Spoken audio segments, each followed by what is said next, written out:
الرحمن الرحیم۔ آج 9 محرم ہے۔ 10 محرم کو مسلمانوں کے ایک عظیم لیڈر حضرت امام حسین رضی اللہ تعالیٰ عنہ، جو نواسۂ رسول ہیں صلی اللہ علیہ وسلم، کربلا کی وادی میں شہید ہوتے ہیں۔ آج کربلا کے واقعے پر آپ تھوڑا سا سماعت فرمائیں گے۔ دیکھیں، جب حضرت حسن رضی اللہ عنہ نے حضرت علی رضی اللہ عنہ اور امیر معاویہ رضی اللہ عنہ کے درمیان صلح کرا دی، تو پھر کیا ہوا؟ پھر حضرت امیر معاویہ رضی اللہ تعالیٰ عنہ سارے عالم اسلام کے خلیفہ بن گئے، حکمران بن گئے، حکومت ان کے ہاتھ میں آ گئی۔ جب ان کا آخری وقت آیا تو کچھ لوگوں نے مشورہ دیا کہ آپ خلیفہ مقرر کر دیں اپنی زندگی کے اندر۔ تو آپ نے یزید کو اپنا خلیفہ نامزد کیا۔ پھر جب آپ کا وصال ہو گیا تو یزید نے باقاعدہ اپنے حکومت کا اعلان کیا، اور جتنے علاقے تھے وہاں خطوط لکھے، جو وہاں والی تھے، گورنر تھے، ان کو سرکاری خطوط لکھے گئے کہ فوری طور پر لوگوں سے بیعت لی جائے اپنے اپنے علاقے کے اندر۔ تو یہ واقعہ کربلا 61 ہجری میں ہوا، لیکن یہ معاملہ یہ ماہ رجب 60 ہجری کا ہے۔ یزید نے پھر تمام ملکوں میں اپنے حکام کی طرف سے فرمان بھیجے کہ میرے حق میں لوگوں سے بیعت لی جائے۔ اسی ضمن میں مدینہ منورہ کے حاکم ولید بن عقبہ کو خط لکھا کہ امام حسین رضی اللہ عنہ سے یزید کے حق میں بیعت لی جائے۔ امام حسین رضی اللہ عنہ نے بیعت نہیں کی، کیونکہ یزید فاسق، شرابی اور ظالم تھا۔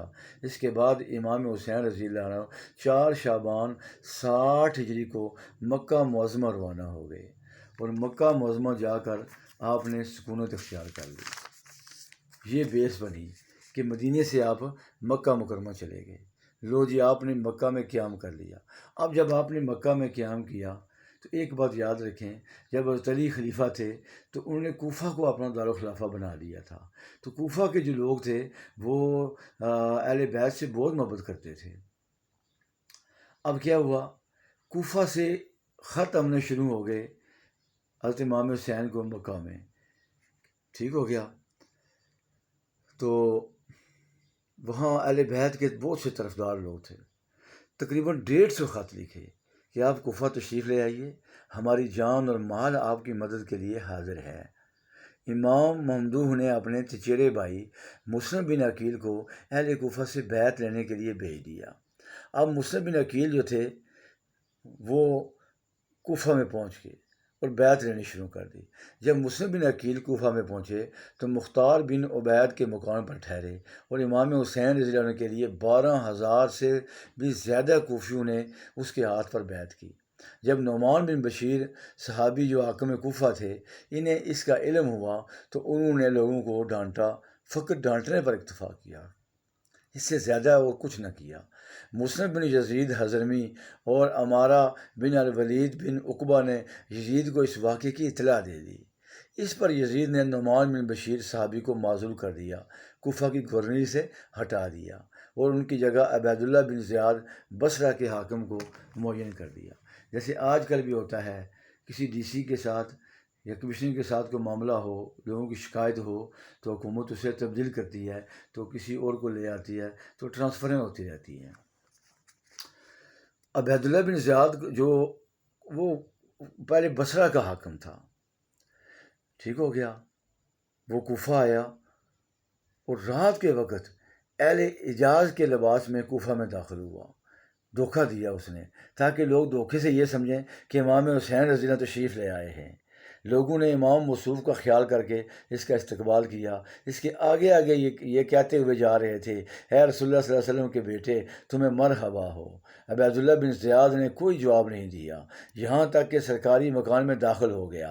صبح لوگوں کو اکٹھا کیا اور اپنی حکومت کی سند پڑھ کر سنائی، انہیں دھمکی دی اور یزید کی مخالفت سے ڈرایا، اور مسلم بن عقیل کی جماعت میں پھوٹ ڈالنے کی کوشش کی، اور مسلم بن عقیل یہ عانی بن عروہ کے مکان میں چھپ گئی۔ عبیداللہ بن زیاد نے محمد بن اشش کو فوج دے کر ہانی بن عروہ کے مکان پر بھیجا۔ ہانی بن عروہ اور اہل کوفہ کے لوگوں کے تمام سرداروں کو گرفتار کرایا گیا۔ مسلم بن عقیل کو جب یہ اطلاع پہنچی تو انہوں نے بھی اپنے خیر خواہوں کو جمع کیا۔ ان کے ساتھ 40,000 آدمی جمع ہو گئے۔ انہوں نے عبیداللہ بن زیاد کے محل کا محاصرہ کر لیا۔ عبیداللہ بن زیاد نے ان قیدی سرداروں سے کہا کہ تم اپنے آدمیوں کو سمجھا دو کہ وہ مسلم بن عقیل کی رفاقت سے باز آ جائیں۔ ان لوگوں کو سمجھانے سے 40,000 میں سے فقط 500 آدمی مسلم بن عقیل کے پاس رہے۔ لوگ ساتھ چھوڑ گئے، باقی سب بھاگے، حتیٰ کہ مسلم بن عقیل تنہا رہ گئے۔ اب وہ حیران ہوئے کہ کیا کریں۔ ایک عورت کے گھر میں آئے، اس سے پینے کے لیے پانی مانگا، اس نے پلایا اور اپنے گھر میں انہیں ٹھہرا لیا۔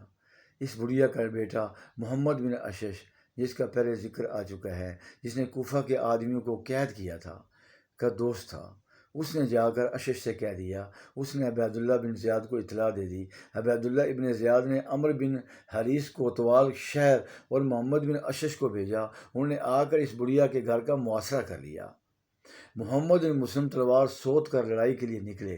محمد بن اشش نے انہیں امان دے دی اور عبیداللہ ابن زیاد کے پاس گرفتار کر کے لے آئے۔ عبیداللہ بن زیاد نے انہیں قتل کر دیا اور ہانی، جس نے مسلم بن عقیل کو پناہ دی تھی، کو سولی پر چڑھا دیا۔ یہ واقعہ 3 محرم 3 ذی الحجہ 60 کا ہے۔ اسی کے ساتھ ہی عبیداللہ بن زیاد نے مسلم بن عقیل کے دونوں بیٹے محمد اور ابراہیم بھی قتل کر دیے، اور اسی تاریخ کو امام حسین مکہ معظمہ سے کوفہ کی طرف روانہ ہو گئے۔ یہ جو معاملہ کوفہ ہو رہا تھا، امام حسین کو ابھی تک اس کی کوئی اطلاع نہیں تھی، چونکہ ان کو 150 خط ملے ہوئے تھے، تو وہ سفر کا ارادہ کر چکے تھے۔ لیکن رب کی شان دیکھیں، اس واقعے نے ہونا تھا، چونکہ اللہ کے نبی صلی اللہ علیہ وسلم کو کربلا کی مٹی بھی دکھائی گئی اور خون بھی دکھا دیا گیا۔ پیارے آقا علیہ السلام کو پہلے ہی پریڈکشن دے دی گئی، پیشن گوئی دے دی گئی کہ آپ کا یہ نواسہ کربلا میں شہید ہوگا۔ نبی اسلام نے غم محسوس بھی کیا، مغموم بھی آپ ہوئے، لیکن یہ خاندان ہے قربانیوں والا۔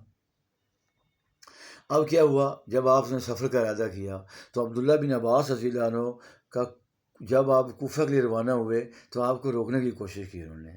آپ کے دوستوں اور رشتہ داروں کو جب اس ارادے کا علم ہوا کہ آپ تو کوفہ جا رہے ہیں تو وہ سخت پریشان ہوئے، اور یہ سب لوگ کوفہ والوں کی بے وفائی اور غداری سے واقف تھے اور بنو امیہ کے خاندان کے مظالم سے بھی آگاہ تھے۔ سب نے اس سفر کی مخالفت کی۔ حضرت عبداللہ بن عباس نے فرمایا رضی اللہ عنہ نے، لوگ یہ سن کر بہت پریشان ہیں کہ آپ کوفہ جانے کا ارادہ رکھتے ہیں، کیا واقعی آپ پختہ ارادہ رکھتے ہیں کوفہ جانے کا؟ تو امام حسین نے فرمایا، جی ہاں، کہ واقعی میں عنقریب کوفہ جا رہا ہوں، میں سفر شروع کرنے والا ہوں۔ حضرت عبداللہ بن عباس نے فرمایا، کیا آپ ایسے لوگوں میں جا رہے ہیں جنہوں نے اپنے پہلے امیر کو بھی بے دست و پا کر دیا ہے، دشمن کو اپنے ملک سے نکال دیا ہے اور ملک پر اپنا تسلط جما لیا ہے، اب آپ کو نظام حکومت کے درست کرنے کے لیے بلا رہے ہیں؟ اگر واقعی ایسا ہے تو پھر بے شک تشریف لے جائیے، اگر ایسا نہیں ہے تو ان لوگوں کا آپ کو بلانا جنگ کے لیے بلانا ہے۔ مجھے خطرہ ہے کہ وہ لوگ آپ کو دھوکہ نہ دیں، اور جب آپ کو دشمن کو طاقتور دیکھیں گے تو پھر اس کے طرفدار ہو کر آپ سے لڑائی کریں گے۔ حضرت حسین ان باتوں سے متاثر نہیں ہوئے اور روانگی کے ارادے پر قائم رہے۔ اب دوبارہ ان کو روکا گیا، جب چلنے کے لیے آپ نے ارادہ کیا تو آپ کو دوبارہ بھی روکا گیا۔ اس واقعے نے ہونا تھا۔ جب حسین رضی اللہ بالکل تیار ہو گئے، پھر عباس دوڑے ہوئے آئے اور منت سماجت کی کہ مجھ سے خاموش نہیں رہا جاتا، میں اس سفر میں آپ کی ہلاکت اور بربادی دیکھ رہا ہوں۔ عراقی لوگ بڑے دغا باز ہیں، ان کے فریب میں نہ جائیے اور یہیں مکہ معظمہ میں قیام رکھیے۔ عراق والے اگر آپ کو بلانا بھی چاہتے ہیں تو انہیں کہیے کہ پہلے دشمن کو اپنے علاقے سے نکال دیجیے، پھر مجھے بلائیے۔ اگر آپ حجاز سے جانا ہی چاہتے ہیں تو پھر یمن چلے جائیے، وہاں کے لوگ آپ کے والد حضرت علی رضی اللہ کے خیر خواہ ہیں، وہاں آپ ان دشمنوں کی گرفت سے بھی باہر ہوں گے، وہاں خطوں اور قاصدوں کے ذریعے سے اپنی دعوت پھیلائیے گا، آپ اس طرح پر یقیناً کامیاب ہوں گے۔ امام حسین رضی اللہ تعالیٰ عنہ نے فرمایا کہ میں تو عراق کا ارادہ پختہ کر چکا ہوں۔ ابن عباس نے فرمایا اگر آپ نہیں مانتے تو پھر عورتوں اور بچوں کو ساتھ نہ لے جائیے، مجھے خطرہ ہے کہ آپ ان کی آنکھوں کے سامنے اسی طرح قتل نہ کر دیے جائیں جس طرح عثمان غنی رضی اللہ عنہ بن عفان اپنے گھر والوں کے سامنے قتل کیے گئے تھے۔ اتنی باتیں پیش ہونے کے باوجود بھی حضرت امام حسین نے اپنا ارادہ ترک نہ کیا، ارادے پر قائم رہے۔ اسی طرح اور بھی بہت سے لوگوں نے آپ کو سمجھایا کہ کامیابی حاصل نہ ہوئی۔ بات وہی ہے کہ جو معاملہ ہونا تھا وہ ہونا تھا، وہ ہو کے رہنا تھا، کیونکہ اللہ فرماتے ہیں جب ہم کسی کام کے کرنے کا ارادہ فرماتے ہیں تو ہم کہتے ہیں ہو جا تو وہ ہو جاتا ہے، جب معاملہ کرنے کا فیصلہ اللہ فرماتے ہیں تو پھر وہ ٹلتا نہیں ہے۔ تو یہ ساری منتیں سماجتے ہیں، ان کو روکنا بھی کارگر ثابت نہ ہوا۔ اب ان کا ایک چچیرا بھائی تھا، وہ مدینے میں تھا، اس کا نام تھا عبداللہ بن جعفر۔ اس نے بھی خط لکھا امام حسین کو کہ میں آپ کو خدا کا واسطہ دیتا ہوں کہ یہ خط دیکھتے ہی اپنے ارادے سے باز آ جائیے، کیونکہ اس راہ میں آپ کے لیے ہلاکت اور آپ کے اہل بیت کے لیے بربادی ہے۔ اگر آپ قتل ہو جائیں گے تو زمین کا نور بجھ جائے گا۔ اس وقت آپ کا وجود ہی ہدایت کا نشان اور ارباب ایمان کی امیدوں کا مرکز ہے۔ سفر میں جلدی نہ کیجیے، میں مدینے سے آ رہا ہوں، میرا انتظار کیجیے۔ اللہ اکبر۔ ساتھ ہی آپ کے اس چچیرے بھائی نے جو مدینے کا والی تھا، حکمران تھا، سرکاری طور پر ایک خط بھی لکھوا دیا۔ عبداللہ بن جعفر ان کا نام تھا۔ عبداللہ بن جعفر نے وہ خط لکھوایا جس کا مضمون یہ ہے، میں خدا سے دعا کرتا ہوں کہ آپ کو اس راستے سے ہٹا دے جس میں ہلاکت ہے اور اس راستے کی طرف رہنمائی فرمائے جس میں سلامتی ہے۔ مجھے معلوم ہوا ہے کہ آپ عراق جا رہے ہیں، میں آپ کے لیے شقاق اور اختلاف سے پناہ مانگتا ہوں، میں آپ کی ہلاکت سے ڈرتا ہوں۔ میں عبداللہ بن جعفر حییہ بن سعید کو آپ کے پاس بھیجتا ہوں، ان کے ساتھ واپس چلے آئیے۔ میرے پاس آپ کے لیے امن و سلامتی، نیکی، احسان اور حسن جوار ہے۔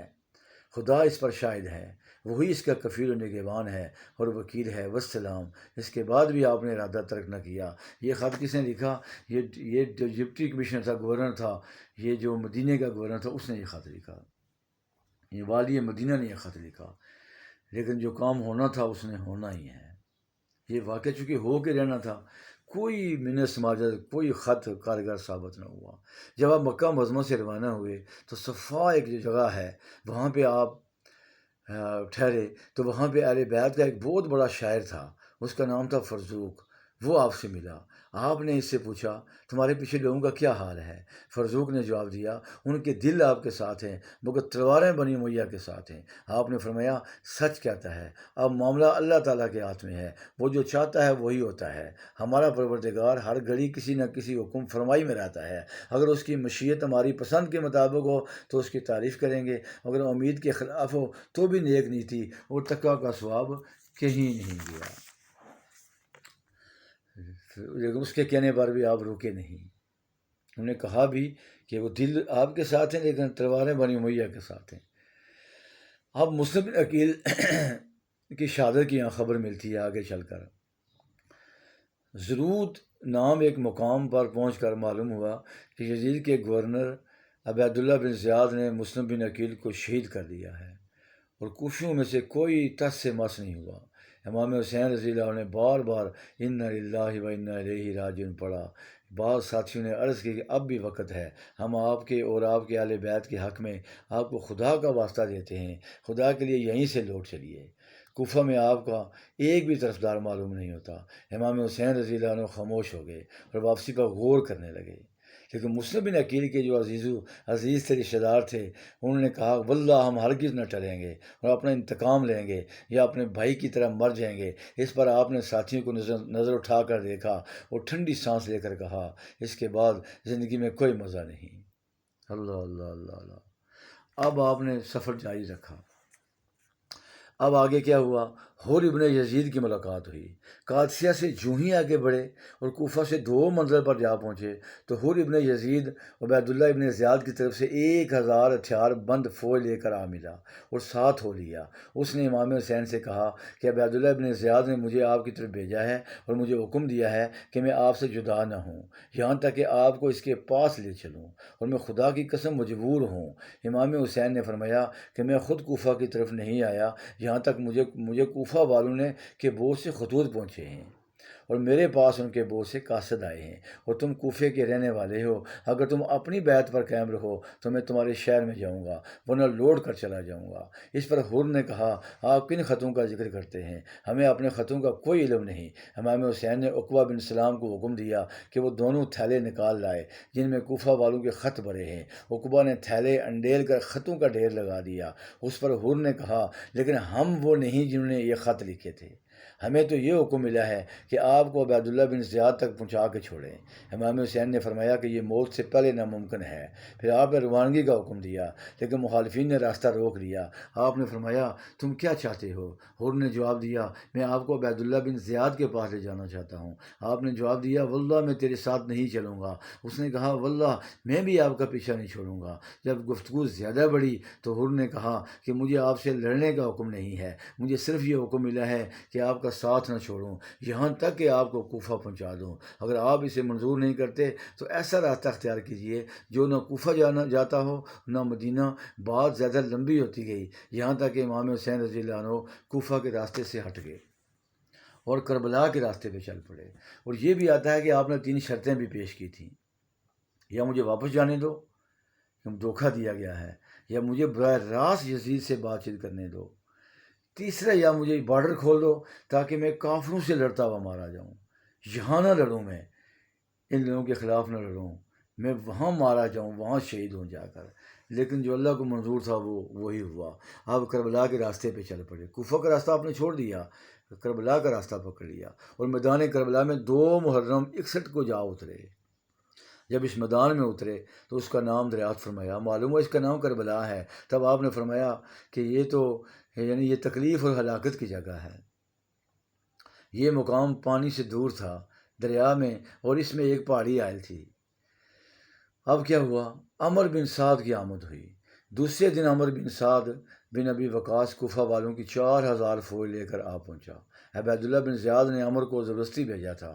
عمر کی خواہش تھی کہ کسی طرح اس آزمائش میں نہ آئے اور معاملہ رفع دفع ہو جائے۔ اس نے آتے ہی امام حسین کے پاس قاصد بھیجا اور دریافت کیا، آپ کیوں تشریف لائے ہیں؟ آپ نے وہی جواب دیا جو حر ابن یزید کو دے چکے تھے، یعنی تمہارے اس شہر کے لوگوں ہی نے مجھے بلایا تھا، اب اگر وہ ناپسند کرتے ہیں تو میں لوٹ جانے کو تیار ہوں۔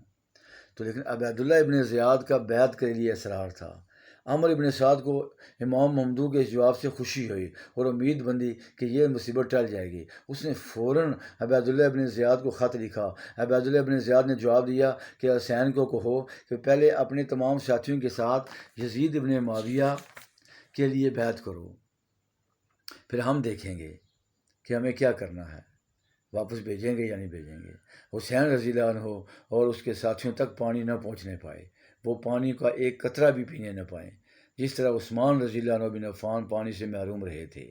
جب امام حسین رضی اللہ عنہ کے پاس وہ خط آیا، آپ نے اسے پڑھا اور پھینک دیا اور قاصد سے فرمایا کہ میرے پاس اس کا کوئی جواب نہیں ہے۔ وہ قاصد لوٹ کر عبیداللہ بن زیاد کے پاس گیا۔ اس جواب سے اس کا غصہ اور بڑھا۔ اس نے لوگوں کو جمع کیا اور فوجیں تیار کی اور ان کا سپہ سالار عمر ابن سعد کو بنایا جو رے کا حاکم تھا۔ اس نے امام حسین کے مقابلے میں لڑنے سے پہلو طے کی۔ تب عبیداللہ ابن زیاد نے اس سے کہا، کیا تم لڑنے کو جا، یا تو لڑنے کو جا یا رے کی حکومت سے دستبردار ہو جا اور اپنے گھر جا کے بیٹھ جا۔ عمر بن سعد نے رے کی حکومت کو ترجیح دی اور امام حسین سے لڑائی کے لیے فوجوں سمیت چل نکلا۔ عبیداللہ ابن زیاد ایک ایک سردار کی مائیت میں تھوڑا تھوڑا لشکر جمع کر کے بھیجتا رہا، یہاں تک کہ عمر ابن سعد کے پاس 22,000 سوار اور پیادے جمع ہو گئے اور دریائے فرات کے کنارے پر جا اترے۔ امام حسین رضی اللہ عنہ اور پانی کے درمیان رکاوٹ کر دی، پانی پہلے بند کیا گیا، رکاوٹ کی گئی، تو 22,000 کا لشکر، اور کہاں یہ نہتے لوگ، اللہ اللہ۔ لیکن جو کام ہونا تھا اس نے ہونا تھا، چونکہ پہلے حضور کو پیشن گوئیاں بتا دی گئی تھی، سارے معاملات رکاوٹیں دڑی کی دڑی رہ گئی۔ تو عمر ابن سعد کے لشکر میں زیادہ تر وہی لوگ تھے جنہوں نے امام حسین کو خط و کتابت کی طرف بلایا تھا۔ امام حسین کو یہ وہی لوگ تھے، اور ان سے مسلم بن عقیل کے ذریعے سے بیعت بھی کر چکے تھے۔ جب امام حسین کو یقین ہو گیا کہ یہ لوگ ان سے لڑائی کرنا چاہتے ہیں تو انہوں نے اپنے ساتھیوں کو حکم دیا کہ اپنے لشکر کے گرد ایک خندق کھودیں اور ایک ہی دروازہ اس خندق کا رکھا تاکہ اس دروازے سے نکل کر لڑ سکیں۔ نماز عصر کے بعد عمرو بن سعد نے اپنے لشکر کو حرکت دی۔ جب لشکر قریب پہنچا تو انہوں نے امام حسین کو نرغے میں لے لیا اور لڑائی شروع کر دی۔ امام حسین کے ساتھیوں میں ایک ایک کر کے قتل ہونے لگے، یہاں تک کہ ان کے تقریباً 50 آدمی قتل ہو گئے۔ اس وقت امام حسین نے چیخ کر فرمایا، آیا کوئی خدا واسطے فریاد رس ہے؟ آیا کوئی رسول اللہ کے حرم کو بچانے والا ہے؟ یہ سن کر حر ابن یزید، جس کا پہلے ذکر آ چکا ہے، اپنے گھوڑے پر امام حسین کی طرف آیا اور آ کر کہا، اے رسول اللہ صلی اللہ علیہ وسلم کے بیٹے، سب سے پہلے میں ہی تیرے ساتھ لڑنے کے لیے آیا تھا اور اب میں ہی تیری جماعت میں آ گیا ہوں تاکہ میں تیری ہی مدد میں قتل کیا جاؤں، شاید کہ کل کو تیرے نانا کی شفاعت نصیب ہو۔ اس کے بعد اس نے عمرو بن سعد کے لشکر پر حملہ کیا اور اس وقت تک لڑتا رہا جب تک کہ شہید نہیں کیا گیا، اور اس کے ساتھ اس کا بھائی، بیٹا اور غلام بھی شہید ہو گئے۔ پھر اس قدر سخت لڑائی ہوئی کہ امام حسین کے سارے ساتھی شہید ہو گئے۔ اس کے بعد امام مصعب ننگی تلوار اپنے ہاتھ میں لے کر تنہا مقابلے کے لیے میدان میں آئے اور دشمنوں سے لڑتے رہے، اور جو شخص بھی آپ کی طرف آیا اسے قتل کرتے رہے، یہاں تک کہ آپ نے ان میں سے بہت سے لوگوں کو قتل کر ڈالا اور آپ کو ان زخموں اور تیروں نے چور چور کر ڈالا جو ہر طرف سے آ رہے تھے۔ اس وقت شمر ذل جوشن اپنی فوج سمیت آگے بڑھا، امام حسین اور ان کے اہل بیت کے خیموں کی طرف درمیان آ کھڑا ہوا۔ امام حسین نے للکار کر فرمایا، یہ شیطان کی جماعت میں تم سے لڑتا ہوں، اے شیطان کی جماعت میں تم سے لڑتا ہوں، تم مستورات کو کیوں چھیڑتے ہو، کیونکہ وہ تو تم سے نہیں لڑ رہی۔ تب شمر نے اپنی فوج سے کہا، عورتوں سے باز آ جاؤ اور اسی شخص کا مقابلہ کرو۔ پھر سب نے امام حسین پر تیروں اور نیزوں سے حملہ کر دیا، یہاں تک کہ امام حسین زمین پر شہید ہو کے گر پڑے اور نصر ابن خرشہ آپ کا سر کاٹنے لگا۔ اس سے نہیں کاٹا گیا تو خولہ ابن یزید گھوڑے سے اترا اور اس نے آپ کا سر مبارک کاٹ لیا۔ بعض روایتوں میں آیا ہے کہ شمر نے اپنے ساتھیوں سے کہا، کم بختو، اس کے متعلق اب کیا انتظار کرتے ہو، حالانکہ اسے زخموں نے چور کر دیا ہے۔ بس اس کے اتنے کہنے پر امام حسین پر تیر اور نیزے برسنے لگے، یہاں تک کہ ایک بدبخت کا تیر آپ کے گلے سے پار ہو گیا اور آپ گھوڑے سے گر پڑے، اور اسی حالت میں شمر نے آپ کے چہرے مبارک پر تلوار ماری۔ یہ اگلی روایت کے اندر اس طرح کا واقعہ آتا ہے۔ اور منان ابن انس نے نیزہ مارا اور خولہ ابن یزید نے آپ کا سر کاٹنے لگا تو اس کے ہاتھ کانپنے لگے۔ پھر اس کے بھائی شبل ابن یزید نے اتر کر آپ کا سر کاٹا۔ پھر یہ لوگ اہل بیت کے خیمے میں گئے، وہاں سے 12 لڑکے بنی ہاشم کے قید کیے اور جتنی عورتیں تھیں ان کو بھی قید کر لیا۔ عمرو ابن سعد اور شمر نے لوگوں کو حکم دیا اور ان سنگ دلوں نے امام حسین کی لاش کو گھوڑوں کے سموں سے لتاڑا۔ یہ اس روایت کے اندر آتا ہے۔ اور آپ کے سر مبارک کو بشیر ابن مالک اور خولہ ابن یزید کی حمایت میں عبید اللہ ابن زیاد کی طرف بھیج دیا۔ یہ واقعہ 10 محرم 61 ہجری کا ہے۔ اصل بات یہ ہے کہ ہر کلمہ گو، خواہ وہ شیعہ ہو یا سنی، اس وحشت ناک اور درد انگیز واقعہ سے بے انتہا رنج و علم ہے۔ کوئی نہیں جو امام حسین کی مظلومیت سے مغموم نہ ہو اور اس کا دل ان مظالم کو سن کر مضطرب اور پریشان نہ ہو۔ تقریباً 1300 سال گزرنے کے باوجود اس اندوناک، درد انگیز اور مصیبت خیز، پریشان کن، دل ہلا دینے والے واقعے کو بھولنے نہیں پائے۔